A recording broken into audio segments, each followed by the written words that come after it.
રાષ્ટ્રપતિ દ્રૌપદી મુર્મુએ સાસણ ગીર ખાતે સીધી આદિવાસી સમુદાયના સભ્યો સાથે સંવાદ કર્યો. શિક્ષણ અને સરકારી યોજનાઓનો લાભ લેવા પર ભાર મૂક્યો. ભારતના રાષ્ટ્રપતિ દ્રૌપદી મુર્મુએ ગુજરાતના 3 દિવસના પ્રવાસના બીજા દિવસે જૂનાગઢ જિલ્લાના સાસણ ગીરની મુલાકાત લીધી હતી અને ત્યાં વસવાટ કરતા સ્થાનિક સીધી આદિવાસી સમુદાયના સભ્યો સાથે વિશેષ સંવાદ કર્યો હતો. એશિયાઈ સિંહોના એકમાત્ર નિવાસસ્થાન ગીર રાષ્ટ્રીય ઉદ્યાનની મુલાકાત લીધા બાદ રાષ્ટ્રપતિએ સિંહ સદન ખાતે આયોજિત કાર્યક્રમમાં આફ્રિકન મૂળના સમુદાયના લોકો સાથે વાત કરી હતી. રાષ્ટ્રપતિએ તેમના પ્રકૃતિ સાથે સુમેળભર્યા જીવનશૈલીના વખાણ કર્યા હતા અને તેને સૌના માટે પ્રેરણારૂપ ગણાવી હતી. સીધી સમુદાયના સભ્યો સાથેની વાતચીત દરમિયાન રાષ્ટ્રપતિ મુર્મુએ તેમના ઉજ્જવળ ભવિષ્ય માટે બાળકોને શ્રેષ્ઠ શિક્ષણ આપવા અને સરકારી યોજનાઓનો લાભ લઈને પ્રગતિ હાંસલ કરવાનો અનુરોધ કર્યો હતો.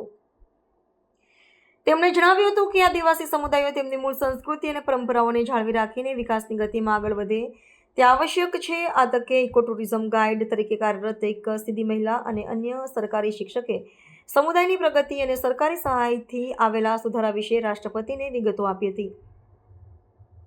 રાષ્ટ્રપતિ દ્રૌપદી મુર્મુએ ભારપૂર્વક જણાવ્યું હતું કે કેન્દ્ર સરકાર દ્વારા જનજાતિઓના કલ્યાણ માટે અનેક પહેલ કરવામાં આવી છે અને દરેક વ્યક્તિએ આ વિકાસલક્ષી યોજનાઓ વિશે માહિતી મેળવીને તેનો લાભ લેવો જોઈએ. તેમણે વર્ષ 2047 સુધીમાં ભારતને વિકસિત રાષ્ટ્ર બનાવવાની દિશામાં આદિવાસી ભાઈઓ અને બહેનોના સક્રિય યોગદાનના મહત્વ પર ભાર મૂક્યો હતો. રાષ્ટ્રપતિના સંવાદથી સ્થાનિક સીધી સમુદાયમાં ઉત્સાહ અને પ્રેરણાની લાગણી ફેલાઈ હતી.